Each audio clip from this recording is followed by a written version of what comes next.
It all started with a knock at the door, 3 sharp raps that echoed through the silent house. Sarah had been expecting a visitor, but when she opened the door, no one was there. Just the cold night air pressing against her skin and the unsettling quiet of her empty street. She glanced around and called out, "Hello? Anyone there?" Silence answered. She shrugged it off, closing the door with a soft click, unaware that this night would mark the beginning of something far darker than a prank or a coincidence. Sarah lived in a small, aging town called Asterbrook. It was one of those places forgotten by the rest of the world, a place where people stayed because they had nowhere else to go, or because they didn't believe they could leave. Sarah herself had thought about leaving many times, but something always held her back. Something unspoken, like the town itself was part of her. It wasn't until the next morning that the strange events began to unravel. When Sarah went to the market, she noticed it immediately. People weren't looking at her. Not avoiding her gaze, simply not seeing her at all. She walked past Mrs. Hennigan, the old lady who'd known Sarah since she was a child, but Mrs. Hennigan didn't smile, didn't nod, didn't even blink in her direction. It was as if Sarah had become invisible. "Good morning," Sarah said, her voice carrying the uneasy tremble she tried to suppress. Mrs. Hennigan didn't flinch. She continued adjusting the flowers on her stall as though Sarah wasn't there. Sarah frowned, waving a hand in front of her, but there was no reaction, no acknowledgement. Panic crept up Sarah's spine. She moved to other people she knew, tried to talk to them, tried to interact, but it was the same. They walked right past her, eyes glazed over, as if she were nothing more than a ghost. She hurried back home, her heart racing. The knock at the door from the night before reverberated in her memory, and she couldn't shake the feeling that it had marked the start of something. Something horrible. The following days were worse. Sarah watched helplessly as her presence became more intangible, more irrelevant. She would shout, scream, wave her arms, but no one ever saw her. She wasn't invisible. People just didn't perceive her. She started leaving notes on neighbors' doors, but none of them responded. It was as if she had been forgotten by the world. One evening, desperate for answers, Sarah ventured to the town archives, hoping to find something that might explain what was happening. Asterbrook had always been strange. She knew that much. There were stories, old legends, about people disappearing or being forgotten, but she had always dismissed them as small-town superstition. In the dimly lit basement of the archives, Sarah combed through dusty, crumbling records. The deeper she dug, the more she uncovered disturbing hints that Asterbrook had always been a place of vanishing people. Entire families had gone missing, erased from history. No one spoke about them, and no one remembered them. Her fingers trembled as she turned a fragile page in a journal dated 1894. It described the exact phenomenon she was experiencing: people not being seen, being forgotten, fading from existence. The author, a man named Jonathan Finch, had scrawled desperate words near the end. The town forgets them, and in time they forget themselves. The forgotten ones are drawn to the old church. I hear them whispering, even now. The old church. Sarah hadn't been there in years. It was an abandoned, decrepit building at the edge of town. No one ever went there. It was too far gone. But Finch's words echoed in her mind, growing louder and more insistent. That night, Sarah dreamt of the church. Dark figures stood outside its gates, their faces blank, featureless. They beckoned her silently, their hands outstretched. The next morning, she felt an overwhelming pull to go to the church. She tried to resist, but it was as if her body moved on its own. When she arrived, the church loomed over her, its once grand structure now a decaying ruin. Vines twisted around the columns, and broken stained glass windows cast distorted shadows across the ground. The silence was thick, oppressive. Inside, the air was cold, heavy. Sarah's footsteps echoed through the cavernous space as she approached the altar.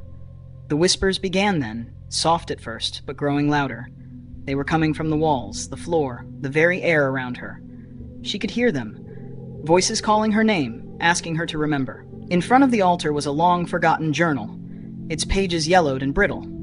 Sarah opened it, and to her horror, she saw her own name written over and over. Dozens of entries, written as if someone had been tracking her every move, every thought, every emotion. And then, in the final entry, she saw it. Sarah Parker will join the forgotten ones. she is the last. The air grew colder, and the whispers became deafening.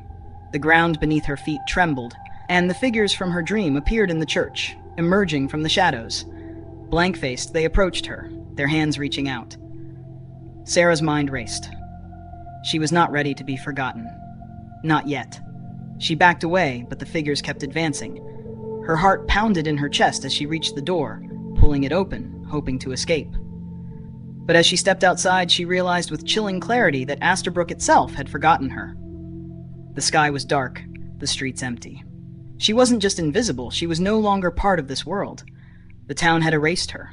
The last thing Sarah saw before the world faded entirely was her own reflection in a cracked mirror hanging near the church. But it wasn't her face staring back. It was blank, just like the others. And then, like a candle snuffed out, she was gone.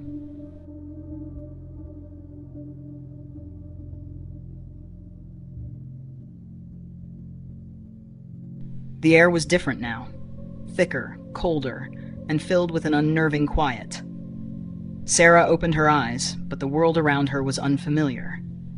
She was no longer standing in front of the old church.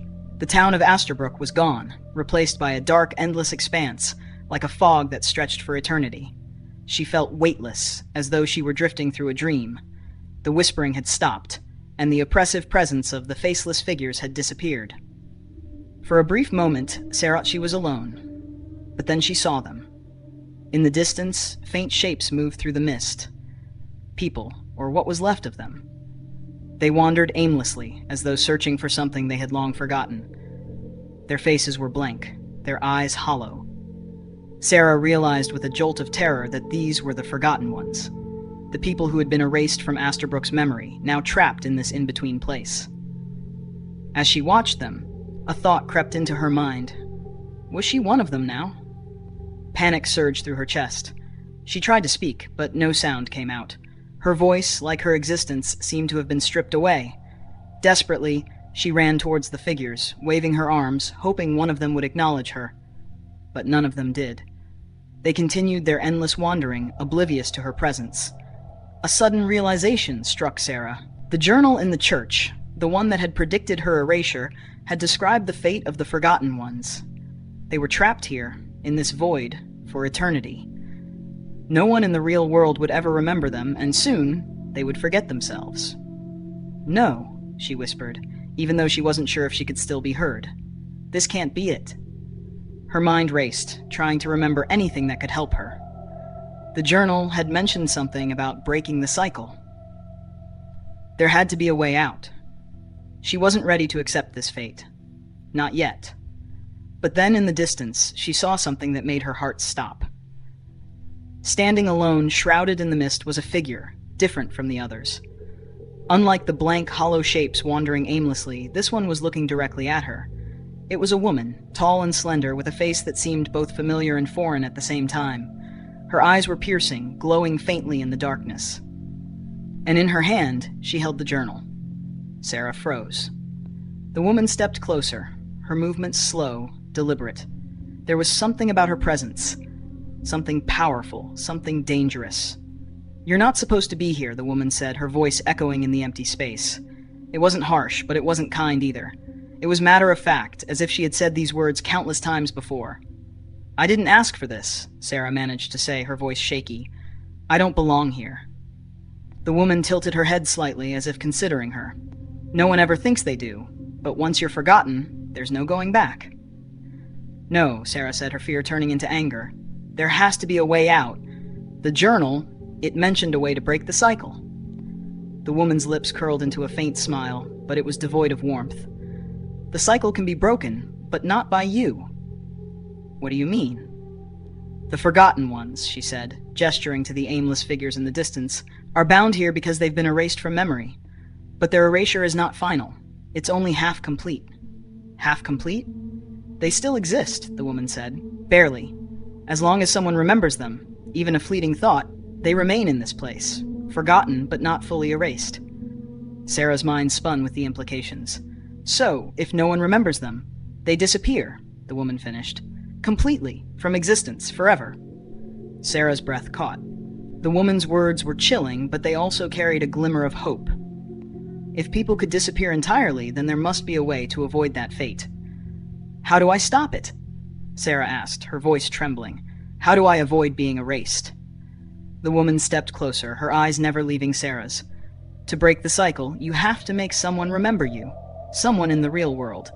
But that's not as easy as you think." Sarah felt a knot tighten in her stomach. "How? No one can see me. No one even knows I exist anymore." The woman's smile faded. "You have to leave a mark, something that will linger in their minds, even after you're gone." A mark? Sarah's thoughts raced. What kind of mark could she leave? She was just one person, lost in a forgotten town. How could she make someone remember her when the whole world had already moved on? Before she could ask, the woman turned and began to walk away, disappearing into the fog. "You'll figure it out," she said over her shoulder, her voice barely audible, "or you'll fade like the rest of them." Sarah stood there, paralyzed by fear and uncertainty. She looked at the wandering figures once more, their blank faces a horrifying reminder of what awaited her if she didn't act. Then, with a surge of determination, she made a decision. She wasn't going to let herself be forgotten. Not like this. But how? How could she reach someone in the real world? How could she leave a mark strong enough to break through the barrier of erasure? Sarah didn't have the answers yet, but one thing was clear. She had to try. She had to fight against the fading, against the pull of oblivion, and she had to do it quickly, before it was too late. As she turned to face the fog, ready to begin her search for a way out, a faint whisper echoed in the distance. It was soft, almost imperceptible, but it carried a sense of familiarity. Someone, somewhere, was saying her name. Maybe she wasn't as forgotten as she thought.